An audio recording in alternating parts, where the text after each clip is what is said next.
નમસ્તે વિદ્યાર્થી મિત્રો, શ્રેણી 4 વિષય અંગ્રેજી, હું શ્રી હિનાબેન. વિદ્યાર્થી મિત્રો, આજે આપણે રિવિઝન 2 વિશે અભ્યાસ કરવાનો છે. રિવિઝન 2 માં તમે જુઓ તો તમને પહેલી એક્ટિવિટીમાં એવું આપ્યું છે, વાક્ય વાંચો અને પૂર્ણ કરો. તો તમારે આ જે વાક્યો આપેલા છે તે વાક્યો વાંચવાના છે અને એની ઉપરથી પછી જવાબમાં શું આપણે તમારે લખવાનું છે. જેમ કે હેલો આઈ એમ ખાલી જગ્યા. તો ત્યાં ગાડી મેં મારું નામ લખ્યું છે કે હેલો આઈ એમ હિના. ત્યારબાદ બીજું છે આઈ સ્ટડી ઇન ક્લાસ ખાલી જગ્યા, કે હું ખાલી જગ્યા ધોરણમાં ભણું છું. સ્ટડી એટલે ભણું છું. તો કે તમે કયા ધોરણમાં ભણો છો? કે ચોથા ધોરણમાં, 4. તો કે I study in class 4. My father's name is ખાલી જગ્યા. તો વિદ્યાર્થી મિત્રો, અહીંયા તમારે તમારા પિતાજીનું નામ લખવાનું છે.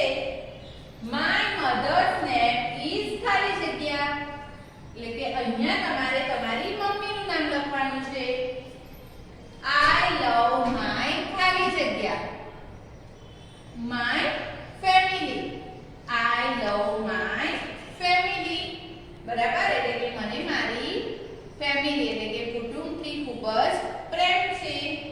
આ તમારી પહેલી એક્ટિવિટી છે, જે કહીએ તો એ તમારા વિશે જ છે. ત્યારબાદ જુઓ એક્ટિવિટી 2. તો એક્ટિવિટી 2 માં તમને એવું કીધું છે, બંધ બેસતા ન હોય તે શબ્દ ફરતે ગોળ કરો. એટલે કે તમને અહીંયા 3-4 શબ્દો આપે છે. તે શબ્દોમાં જે એકાદ શબ્દ એવો હશે કે જે યોગ્ય નથી અને તેના ફરતે તમારે ગોળ કરવાનું છે. તો જુઓ, એમાં તમને પહેલા નંબરમાં આપ્યું છે ડ્રાઈવર, ફાર્મર, ફાધર અને ડોક્ટર. તો ડ્રાઈવર, ફાર્મર અને ડોક્ટર એ એક વ્યવસાયકારો છે.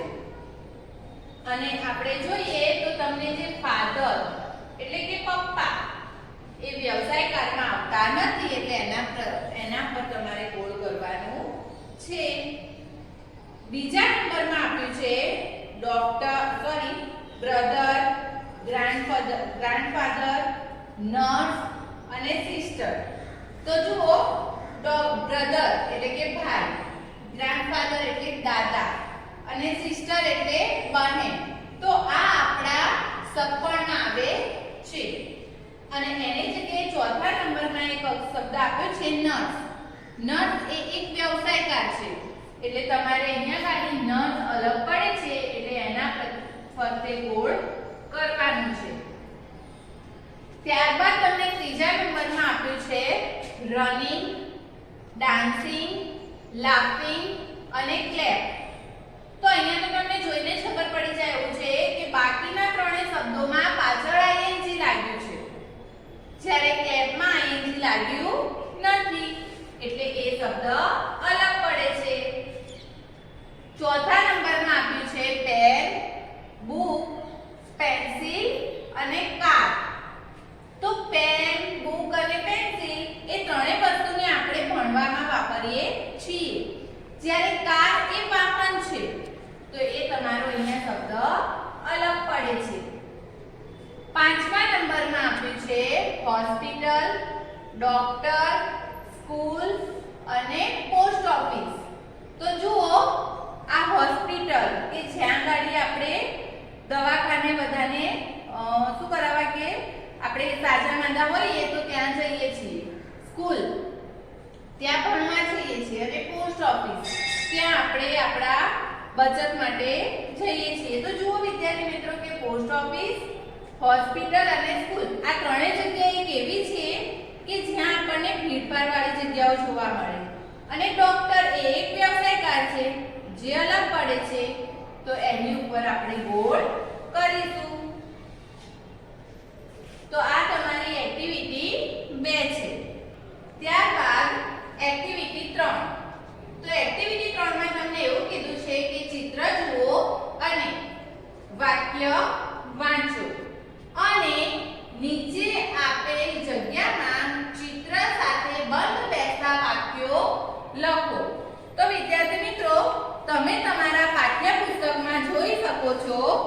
કે અહીંયા તમને શું આપ્યું છે? જુઓ, આ ચિત્ર આપ્યું છે, બરાબર?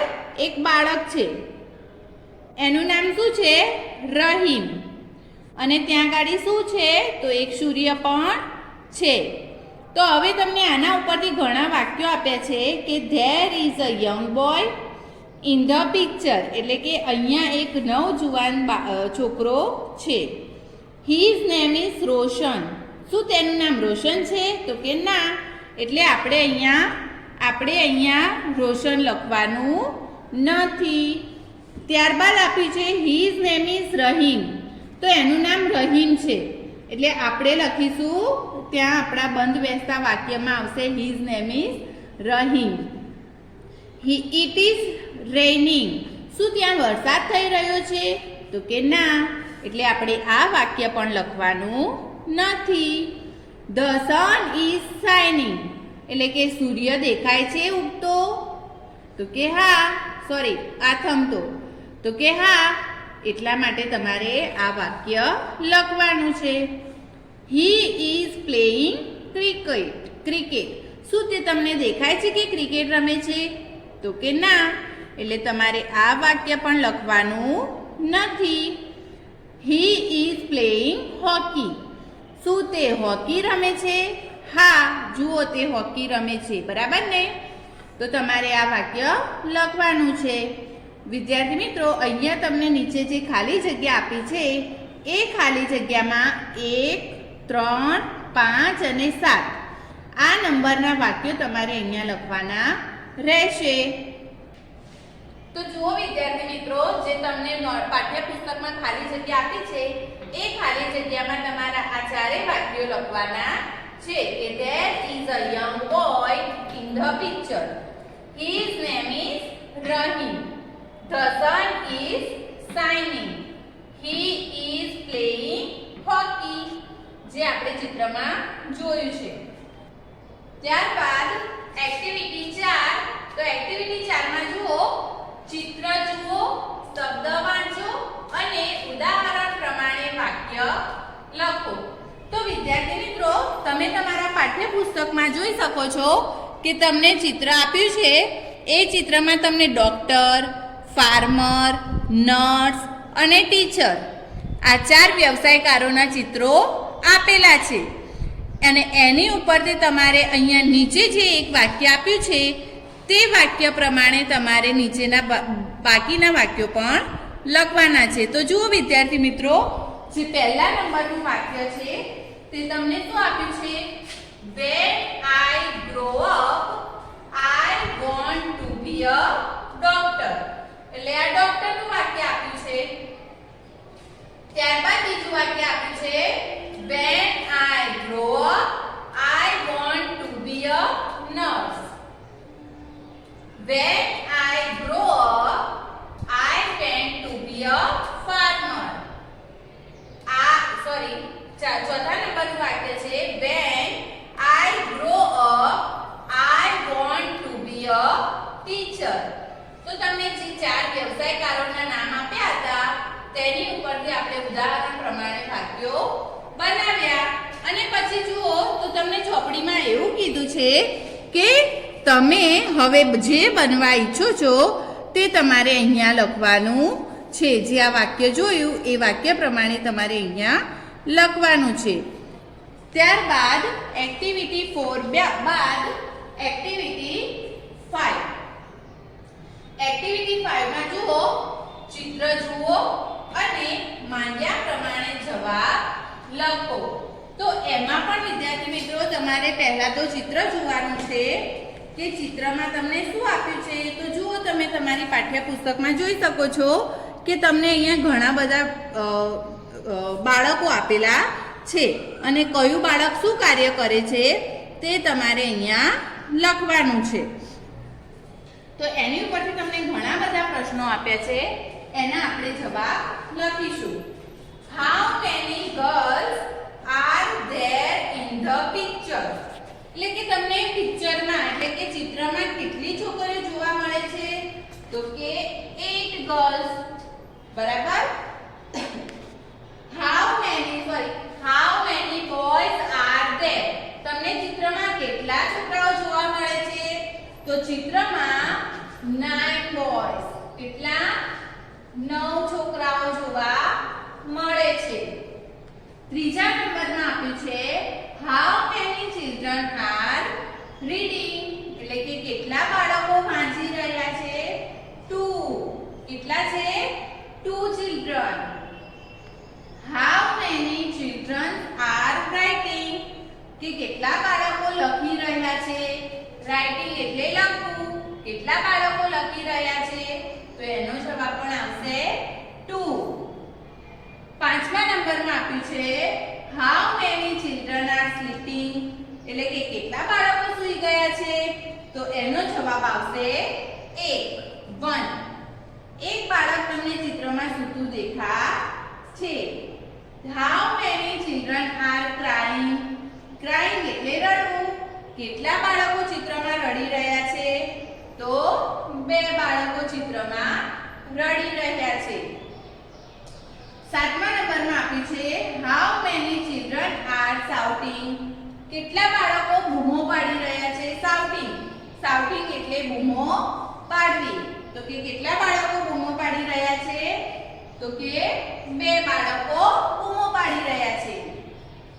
આઠમા નંબરમાં આપ્યું છે how many children are laughing, કેટલા બાળકો હસી રહ્યા છે? તો 4 બાળકો હસી રહ્યા છે. એક્ટિવિટી 6. તો વિદ્યાર્થી મિત્રો, એક્ટિવિટી 6 માં તમને ચિત્ર જોઈને ખાનામાં આપેલા શબ્દોની મદદથી વાક્ય પૂરા કરો. તો જુઓ, તમને અહીંયા ચિત્રમાં આપ્યું છે. આ એક છે ભાઈ, એમનું નામ છે સરવીલ. અહીંયા છે ગોપી, અહીંયા સીટ અને અહીંયા છે સારા. આ 4 વ્યક્તિઓના નામ આપેલા છે અને બાજુમાં તમે જુઓ તો તમને બધા રિલેશનશિપ આપ્યા છે. Sister, son, daughter, husband, wife, mother.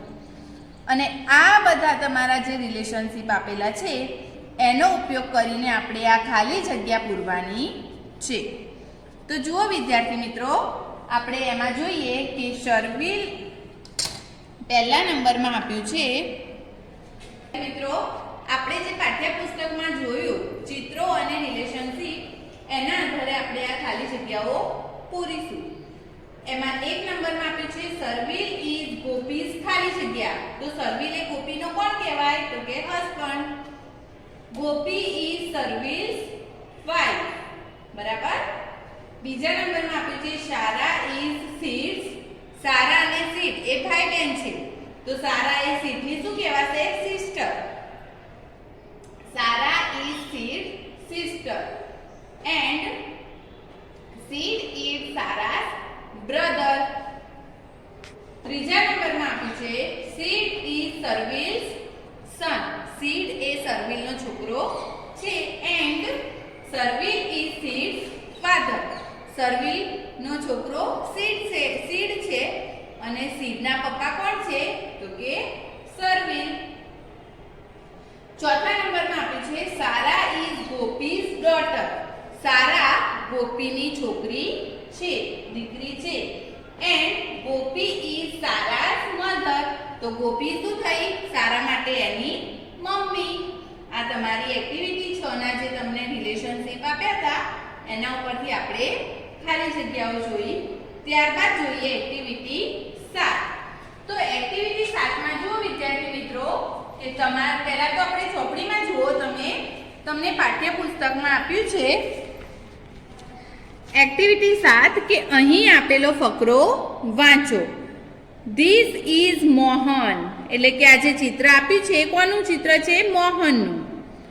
He is my best friend, તે મારો પ્રિય મિત્ર છે. હી ઇઝ અ સ્ટુડન્ટ, તે વિદ્યાર્થી છે. હી ઇઝ 9 years old, તે 9 વર્ષનો છે. હી લાઇક્સ પ્લેઇંગ ક્રિકેટ, તેને ક્રિકેટ રમવું ગમે છે. તો આ છે એક છોકરા માટેનું આપ્યું છે. હવે તમે જુઓ તો નીચે કે અહીંયા તમારે તમારા કોઈ એક મિત્રનો ફોટો ચિપકાવવાનો છે અને તેના વિશે તમારે અહીંયા ગાડી આ ઉપર આપ્યું છે એ પ્રમાણે એને ગમતું, એ કેટલા વર્ષનો છે, એ કોણ છે, એનું તમારું નામ, એ બધું તમારે આ ખાલી જગ્યામાં લખવાનું છે. આ તમારી એક્ટિવિટી 7 છે. હવે જુઓ એક્ટિવિટી 7 બાદ એક્ટિવિટી 8 જુઓ, વાંચો અને જોડો. તો જુઓ એમાં પણ તમે ચોપડીમાં જુઓ તમને અલગ અલગ બધા વ્યવસાયકારોના ચિત્રો આપેલા છે. વ્યવસાયકારો પણ આપ્યા છે, એની સાથે સાથે ઘણું બધું અલગ અલગ આપ્યું છે. તો તમારે એ ચિત્ર જોઈને બંધ બેસતા વાક્યો વ્યવસ્થિત બનાવવાના છે. તો જુઓ એની ઉપરથી આપણે વાક્ય બનાવીએ. તો એમાં પહેલું એવું વાક્ય બને છે કે હી ઇઝ ચીમનભાઈ. તે ચીમનભાઈ છે. He is a driver. તે ડ્રાઈવર છે. હી ઇઝ ડ્રાઇવિંગ અ બસ. તે બસ ચલાવવાનું કામ કરે છે. તો એની પર આ જે એક્ઝામ્પલ આપ્યું છે એના ઉપરથી આપણે પહેલું વાક્ય જોઈએ. She is Sharda Patel. તેણી શારદા પટેલ છે. She is a teacher. તે ટીચર છે. She is reading a book. તે ચોપડી વાંચે છે. બીજો વાક્ય આપ્યું છે ધેટ ઇઝ મિસ્ટર ચૌધરી. તે મિસ્ટર ચૌધરી છે, શ્રીમાન ચૌધરી છે. He is a policeman. તે કોણ છે? પોલીસમેન છે. He is running after a tip. મતલબ તે દોડે છે, ગુનેગારની પાછળ દોડે છે. ત્રીજા નંબરમાં આપ્યું છે ચુન્ની એન્ડ મુન્ની આર ફ્રેન્ડ્સ. ચુન્ની અને મુન્ની બંને મિત્રો છે. They are flying kites. તેઓ શું કરે છે? તો તેઓ પતંગ ઉડાડી રહ્યા છે. ચોથા નંબરમાં આપ્યું છે ધેટ ઇઝ સલીમભાઈ. તેઓ સલીમભાઈ છે. He is a doctor. તે ડોક્ટર છે. He is going to the hospital. તે હોસ્પિટલ એટલે કે દવાખાને જાય છે. તો આ તમારી એક્ટિવિટી 8 અહીંયા પૂર્ણ થઈ. અને ત્યારબાદ આપણે વિદ્યાર્થી મિત્રો ઘરકામ જોઈશું. તો ઘરકામમાં તમારે 1 થી 50 સ્પેલિંગ સાથે લખવાનું છે. અને બીજા નંબરમાં છે 10 ફળના નામ, ફૂલના નામ, પક્ષી, પ્રાણીઓ અને વાહનોના નામ અંગ્રેજીમાં સ્પેલિંગ અને ઉચ્ચાર સાથે લખવાના છે.